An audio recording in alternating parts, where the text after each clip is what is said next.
जय नमस्कार मेरे भाई। मैं अभिषेक कुमार स्वागत करता हूं आप सभी को अभी ऑनलाइन क्लासेस पर।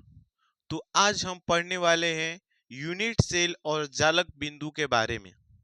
हमने पिछले क्लास में क्रिस्टल जालक के बारे में चर्चा कर दिया है और आज हम देखने वाले हैं यूनिट सेल और जालक बिंदु के बारे में। तो चलिए बिना वक्त गवाए हम अपने आज की इस क्लास को स्टार्ट करते हैं। तो सबसे पहले हम देखते हैं कि यूनिट सेल आखिर एकक कोशिका होता क्या है, एकक कोशिका कहते किसे हैं।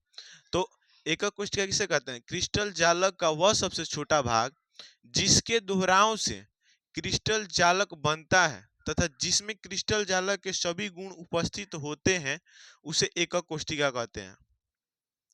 क्रिस्टल जालक का वह सबसे छोटा भाग, क्रिस्टल जालक का एक छोटा सा पार्ट जिसमें क्रिस्टल जालक के सभी गुण उपस्थित होते हैं तथा जिसके दोहराव से पुनः क्रिस्टल जालक बन सके उसे हम कहते हैं एकक कोशिका।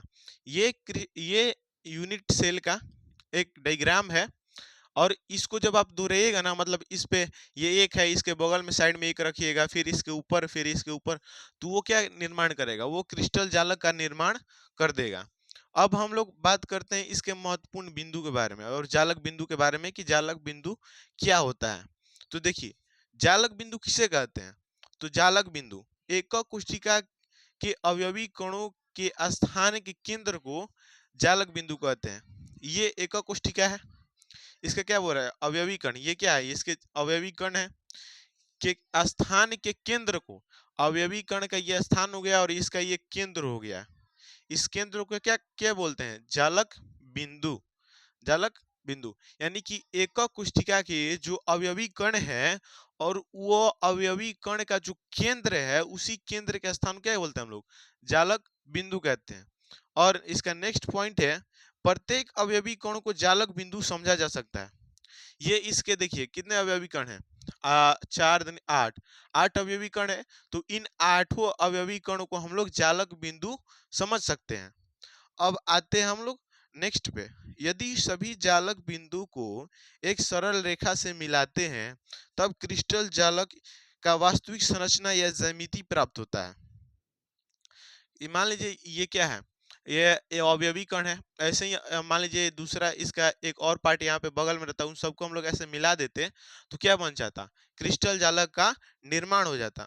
जो जालक बिंदु होता है वो किसके बराबर होता है? तो एक अवयवी कण के बराबर होता है। मतलब कि अवयवी कण का जो केंद्र का स्थान होता है वही तो जालक बिंदु होता है। अब हम इसके क्या वास्तविक संरचना प्राप्त हो जाएगा अगर हम जालक बिंदु को एक सरल रेखा से मिला देते हैं तो आज के हमने क्लास में देखा क्रिस्टल जालक का जो यूनिट सेल था उसको और जालक बिंदु के बारे में। आज का हमारा क्लास इतना ही रहा। आपको हमारा क्लास कैसा लगा कमेंट करके जरूर बताइएगा। अगर जो आप हमारे चैनल पर पहली बार आए हैं तो चैनल को सब्सक्राइब कर लीजिए और बेल आइकन को ऑन कर लीजिए ताकि आपको हमारे चैनल के द्वारा हर प्रकार का नोटिफिकेशन मिलता रहे। तब तक के लिए जय हिंद। मिलते हैं हम लोग अगले क्लास में।